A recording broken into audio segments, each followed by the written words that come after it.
Hello दोस्तों, कैसे हैं आप सब। हमारी कहानियाँ देखने के लिए हमारे चैनल को सब्सक्राइब कीजिए और हाँ, बेल आइकन दबाना मत भूलिएगा। यह कहानी यमुनपुर गांव की सुजाता नाम की एक महिला की है।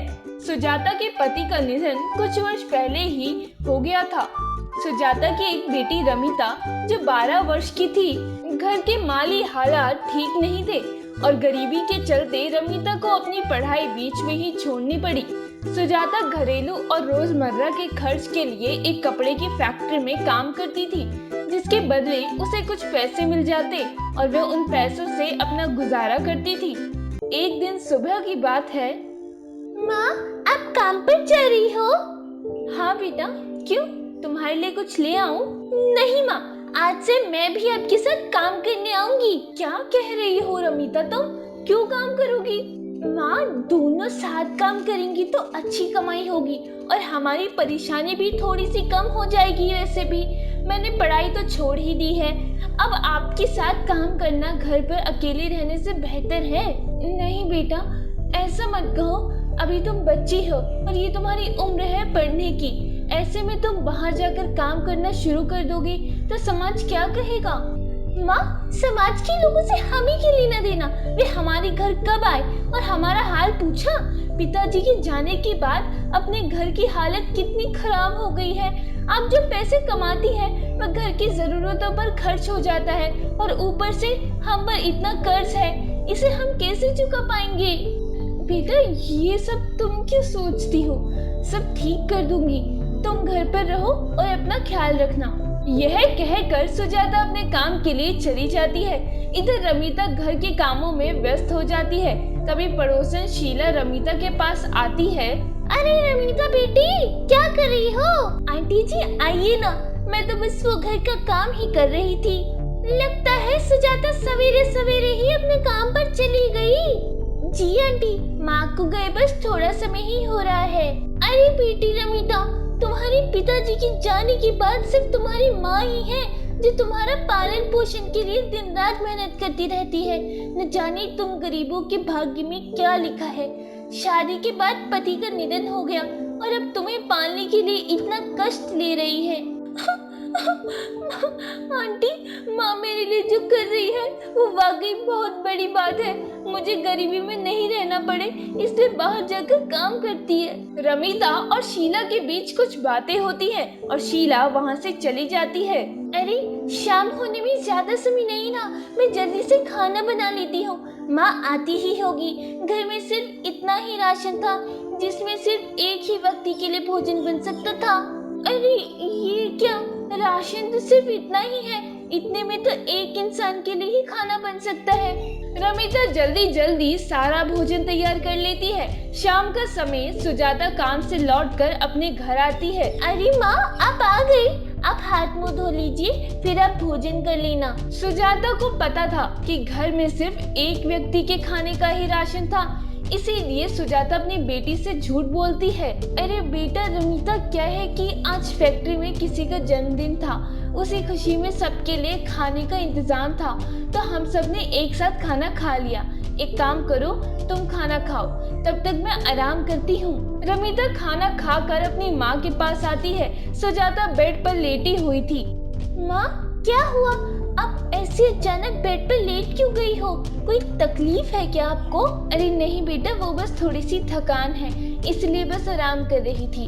लाओ माँ, मैं आपका सिर दबा देती हूँ। नहीं नहीं बेटा, तुमने दिन भर काम किया है, थक गई होगी, जाओ जाकर सो जाओ। बेचारी सुजाता अपनी बच्ची भूखी ना रहे इसलिए खाने का झूठ बोलकर खुद भूखी सो गई। अगले दिन सुबह, बेटे रमिता, मैं कारखाने जा रही हूँ, तुम घर का अच्छे से काम कर लेना। जी माँ। और सुजाता अपने काम के लिए घर से निकल जाती है। रोज की तरह रमिता घर के कामों में लग जाती है। यूं ही दिन ढल जाता है। रमिता घर का काम खत्म करने के बाद अपनी माँ के आने की राह देख ही रही थी। इधर सुजाता कारखाने का काम खत्म करके रास्ते से पैदल चलते आती है कि तभी अचानक सुजाता को चक्कर आ जाते हैं और वो बेहोश होकर सड़क के किनारे गिर जाती है। सुजाता जिस मिल पर काम करती है उस मिल का एक मैनेजर कारखाने से अपनी कार में बैठकर घर जा रहा था। तभी उसकी नजर रास्ते में पड़ी। सुजाता पर पड़ती है। मैनेजर कार से नीचे उतरता है और सुजाता को बेहोश देख उसे फौरन डॉक्टर के पास ले जाता है। क्या हुआ इन्हें? पता नहीं डॉक्टर साहब, ये रास्ते में बेहोश पड़ी थी। लगता है इन्होंने कल से कुछ खाना नहीं खाया जिसके चलते इन्हें चक्कर आ गया। मैं दवाई दे देता हूँ, थोड़ी देर में इनको होश आ जाएगा। डॉक्टर सुजाता का चेकअप करता है। मैनेजर सुजाता को लेकर सुजाता के घर आता है। अरे ये माँ को क्या हुआ? बेटी, तुम्हारी माँ बेहोश हो गई थी। मैं इन्हें डॉक्टर के पास लेके गया था। वो बोले थोड़ी देर में होश आ जाएगा। और बेटा, तुम्हारी माँ जैसे ही होश में आए, इन्हें जल्दी से पहले कुछ खाना दे देना। इन्होंने कल से कुछ खाना नहीं खाया जिसके चलते इन्हें चक्कर आ गया था। अंकल आप ये क्या कह रहे हैं? माँ ने तो कल खाना खाया था। कल आपके कारखाने में किसी का जन्मदिन था ना, तो माँ ने खाना वहीं खा लिया था। पर बेटा, कल तो कारखाने में किसी का जन्मदिन नहीं था और ना ही कोई भोजन की व्यवस्था थी। तो फिर माँ ने मुझसे झूठ क्यों कहा? इतने में सुजाता को होश आता है। अरे साहब, आप यहाँ कैसे? मैनेजर सुजाता को सारी बात कहता है। माँ, आपने मुझसे कल झूठ क्यों कहा था कि कल रात आपने खाना खा लिया है? मैनेजर अंकल ने मुझे सब सच बता दिया है। साहब, आपने इसे क्यों बताया? सुजाता, क्या हुआ? कल तुमने खाना क्यों नहीं खाया और अपनी बेटी से झूठ क्यों कहा? तो क्या करूं साहब, मुझे पता था घर में सिर्फ इतना ही राशन है कि एक व्यक्ति ही खाना खा सकता है। अब ऐसे में अगर मैं खाना खा लेती तो मेरी बच्ची भूखी रह जाती ना। ये सब सुनकर रमीता और मैनेजर की आंखों में आंसू निकल आते हैं। सुजाता, मैं जानता हूँ तुम अपनी बेटी रमिता को बहुत प्यार करती हो और उसकी परवरिश में कोई कमी ना हो, इसलिए तुम दिन रात मेहनत कर रही हो। सुजाता, आज से तुम्हारी बेटी की पढ़ाई का सारा खर्च मैं दूंगा और तुम इसे पढ़ा लिखा कर बड़ा इंसान बनाओ। नहीं साहब, जिंदगी ने वैसे ही बहुत ठोकर दी है। अब ऐसे में किसी से मदद लेना हमारी इज्जत के खिलाफ है। यह सुनकर मैनेजर वहाँ से चला जाता है। हे भगवान, कब तक हम गरीब की ऐसी ही परीक्षा लेते रहेंगे? आप बच्ची अब जवान होने को आई है, अब मैं कैसे करूँगी ये सब? अगले दिन सुबह, रमीता बेटा, मैं काम पर जा रही हूँ। नहीं माँ, आज आप काम पर कहीं नहीं जाओगी। आपकी तबीयत ठीक नहीं है। आज आप घर पर आराम करो। नहीं बेटा, मैं ठीक हूँ। नहीं माँ, एक बार बोला ना, नहीं तो नहीं। सुजाता वापस अपने बेड पर चली जाती है। इतने में रमीता की कुछ सहेलियां घर आती हैं। अरे तुम लोग आइए ना, घर में आइए। क्या हुआ बेटी, कौन है?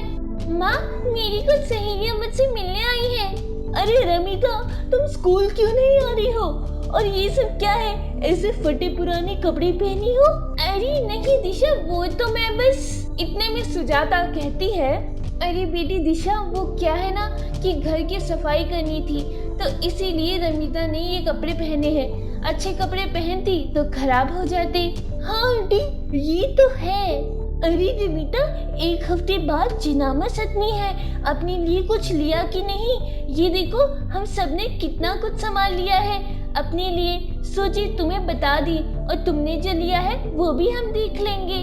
यह सुनकर रमीता का मन भर आता है। गरीबी इतनी थी कि वो अपने लिए त्योहार पर कुछ ले भी नहीं सकती थी। सुजाता ये सब सुनकर दुखी हो जाती है। अरे बेटी दिशा, रमीता ने तो बहुत कुछ खरीदा है अपने लिए। वो क्या है ना, आज तो वो घर की सफाई कर रही है, इसीलिए वो सब सामान ऊपर कमरे में रखा है। यहाँ इतनी गंदगी है कि ऐसे में वो तुम्हें कैसे दिखा सकती है? अरे कोई बात नहीं आंटी, हम लोग बाद में देख लेंगे। यह कहकर सारी सहेलियां वापस लौट जाती है। रमीता अपने काम में व्यस्त हो जाती है। सुजाता बेटी की मोहब्बत में और अपने गरीब होने के कारण सुजाता बहुत रोती है और अपने कमरे में चली आती है।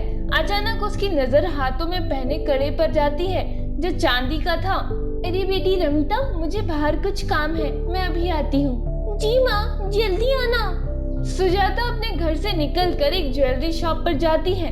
वहाँ वो अपने हाथ का कड़ा उस ज्वेलरी शॉप में बेच देती है और पैसे लेकर कपड़ों की दुकान में आती है। वहाँ से वो रमीता के लिए अच्छे से कपड़े, जेवर, मिठाई लेकर घर आती है। रमीता, ये देखो मैं तुम्हारे लिए क्या लाई हूँ। अरे माँ, ये सब क्या है? इतना सब आप कहाँ से लाए? ये सब मैं तुम्हारे लिए खरीद लाई हूँ।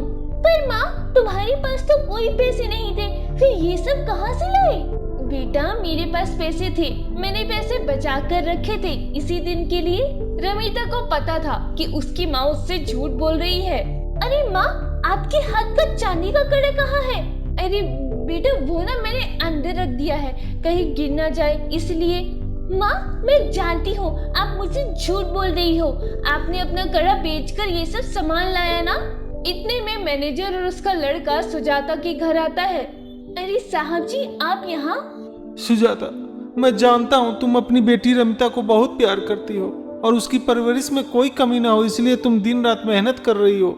इसलिए आज से तुम्हें मैं अपनी कंपनी का बड़ा अधिकारी बनाता हूँ।